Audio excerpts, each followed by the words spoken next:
Alright, we're getting into disassembly of the two Bachmann SD45s. Both of them are dead on the tracks.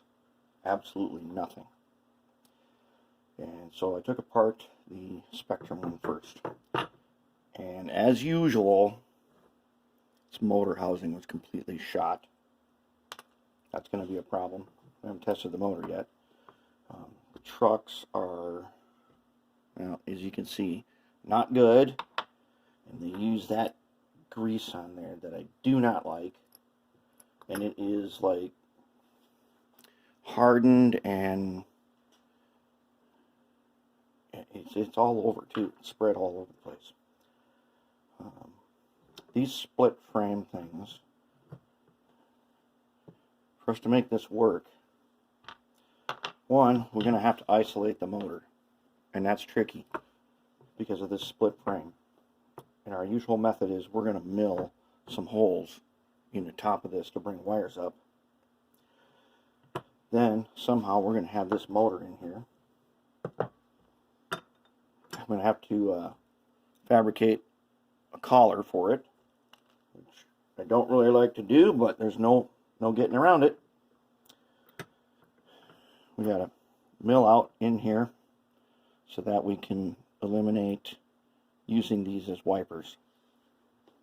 And then we've got to insulate it so that we can get power to it. So well, let's give that motor a test, huh? Let's give them a test.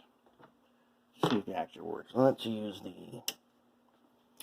Alright, we don't need 20, we're going to use the bench supply. Okay, let's...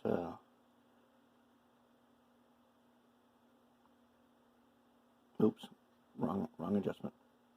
Okay, wait, fine. All the way left. All the way right. Halfway. Okay. Let's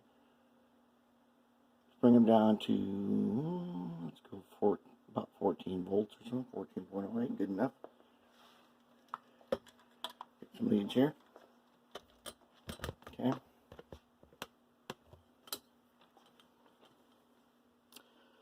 Alright, so how was this thing sitting in here?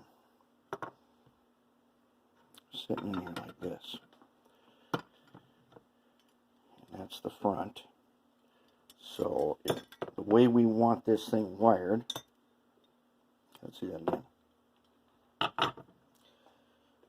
So this V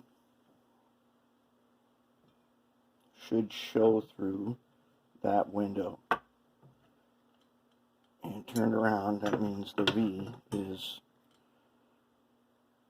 so I want the bottom one to be the black rail. So it's clip on. Now let's see what we got. We get anything? Okay, motor is decent. Sounds all right. We'll get those bearings with some air tool oil on them, and that will be much better. Wait, let's check something else. What do you think the stall current is on this?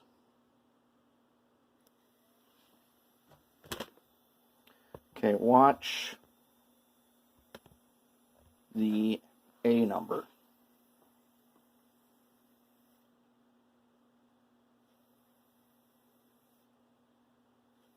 Just under 1 amp. Okay. That's good for, we could totally make this DCC without replacing this motor. It's not a terrible motor. It's older, but it's all right. So we're going to go ahead and kind of do a little rehab on it. And then we'll get this other one apart and check that one too.